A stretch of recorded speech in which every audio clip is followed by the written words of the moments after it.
ओम नमः शिवाय।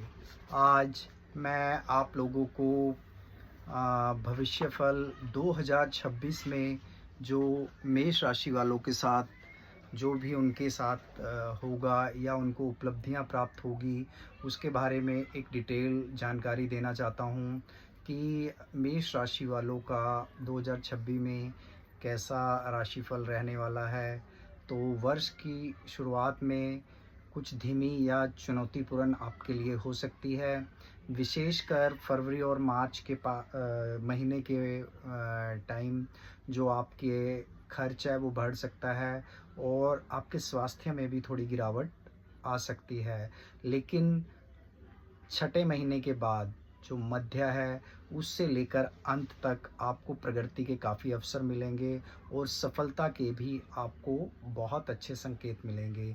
यानी कि इस वर्ष आपको कोई नई चीज़ सीखने को मिलेगी। आपका जो नेटवर्क है वो काफ़ी मजबूत होगा और अपनी सोच दृष्टि को आप व्यापारिक दृष्टि से मैच कर पाएंगे। तो ऐसा आपका इस टाइम का जो टाइम पीरियड चलेगा।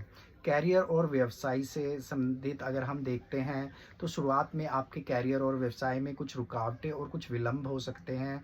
शुरुआती महीनों में सब कुछ तेज़ी से नहीं होगा, जैसा अनुभव है वैसे ही आपको अनुभव की प्राप्ति होगी। लेकिन जब बीच में पहुंच जाएंगे यानी मई जून के बाद तो स्थिति आपके पक्ष में हो जाएगी और आपको प्रमोशन मिल सकता है। आपके कई जो प्रोफेशन है उसमें बदलाव भी हो सकता है और आपको ऑफिस में कहीं या आपके बिजनेस में कई नई जिम्मेदारियां बढ़ सकती है। अगर आप कि प्रमोशन का योग ड्यू है तो वो प्रमोशन का योग भी हो सकता है। और जो व्यवसाय करते हैं उसके लिए नए प्रोजेक्ट साझेदारी विस्तार की प्रवृत्ति देखने को मिल रही है जो आपके लिए विशेष रूप से पूंजी का योग लेकर आएगी। ठीक है। यदि आपकी नौकरी विदेश से संबंधित यानी फॉरेन से संबंधित है तो तब भी आपको विशेष लाभ प्राप्त होगा। ओके। तो वित्तीय स्थिति कैसी हो सकती है, आपने ये ध्यान रखना है कि जो धन की आवक है वो आपकी बढ़ सकती है। शुरुआती हिस्से में कुछ मंदी होगी लेकिन बाद में मजबूत आय और अवसर आपके हमें दिख रहे हैं जो आपको बहुत ही योग्य रिजल्ट देंगे। खर्चों की वृद्धि भी संभव है। अनियोजित यानी कि जो खर्चे आपने सोचे भी नहीं हुए थे वो खर्चे आपके होने की संभावनाएं हैं और घरेलू खर्चों पर आपका अधिक व्यय होने वाला है नेक्स्ट ईयर। और लंबी अवधि और सुरक्षित विकल्प के बाद जो आपको एक ऐसा विकल्प चुनना होगा जो आपके लिए बेहतर होगा।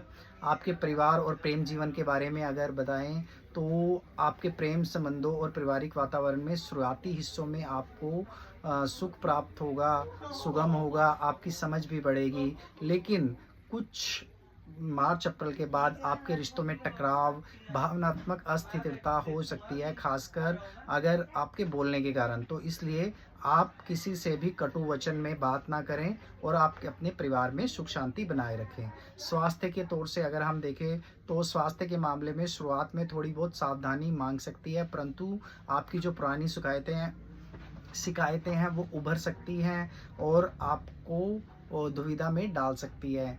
और आप नियमित व्यायाम करें, अपने स्वास्थ्य पर ध्यान दें, अपनी जीवन शैली को अच्छे और सुदृढ़ रूप से अपनाएं तो आपको अच्छे लाभ मिल सकते हैं। मानसिक स्वास्थ्य का आपने खास ध्यान रखना है। तनाव आपको हो सकता है, जल्दी निर्णय ना लें नहीं तो मुश्किल में पड़ सकते हैं और अधूरा काम करने से बचें। ठीक है। जनवरी से लेके मई तक आपकी शुरुआत गति धीमी की हो सकती है, इसलिए बड़े फैसले नहीं लेने हैं। जनवरी से लेके मई तक जो भी बड़े फैसले हैं वो मई से लेके अक्टूबर के बीच में आपने लेने हैं। ठीक है। मई से लेके अक्टूबर तक का जो आपका वक्त है वो आपके लिए उठान चरण का हो सकता है। कैरियर में कैरियर में आपको आगे मौका दिलाने वाला हो सकता है। जो यह समय आपके जीवन में नए विचार भी लेके आएगा। ठीक है। तो अक्टूबर से जो दिसंबर तक का टाइम होगा वो आपका अंतिम हिस्सा मजबूत बनेगा। पिछले प्रयास जो आप कर रहे थे उसके परिणाम आपको जरूर मिलेंगे, वित्तीय लाभ भी संभव होगा और आपके घरेलू खर्चों पे भी लगाम पड़ जाएगी। आपको क्या उपाय करने चाहिए, आप व्यायाम, ध्यान और योग को नियंत्रित बनाएं। मानसिक और आपका शारीरिक जो स्थिरवती है वो सही रहेगी तो सब कुछ सही रहेगा। जो कहीं पे भी निवेश करने से बचे मेष राशि वालों, नए साल से लेके जून तक आपने निवेश नहीं करना है, ठीक है। संबंधों में स्वाद को ला रखे, यानी कि आपकी कम्युनिकेशन है वो आपके रिश्ते को बिगाड़ सकती है, इसलिए वो आपके जीवन में दूरी भी ला सकती है जो आपके संबंध होंगे, ठीक है। और अपने खर्चों को थोड़ा संभाल के रखें, और आपकी जो कुंडली है उसमें अच्छा योग है, कुल मिलाकर आप एक विशेष उन्नति प्राप्त करेंगे, अपने जीवन में आगे की तरफ जाएंगे मेष राशि वालों, ऐसी हम सब कामना कर रहे हैं, और आपकी कुंडली भी यही दर्शा रही है। ओम नमः शिवाय।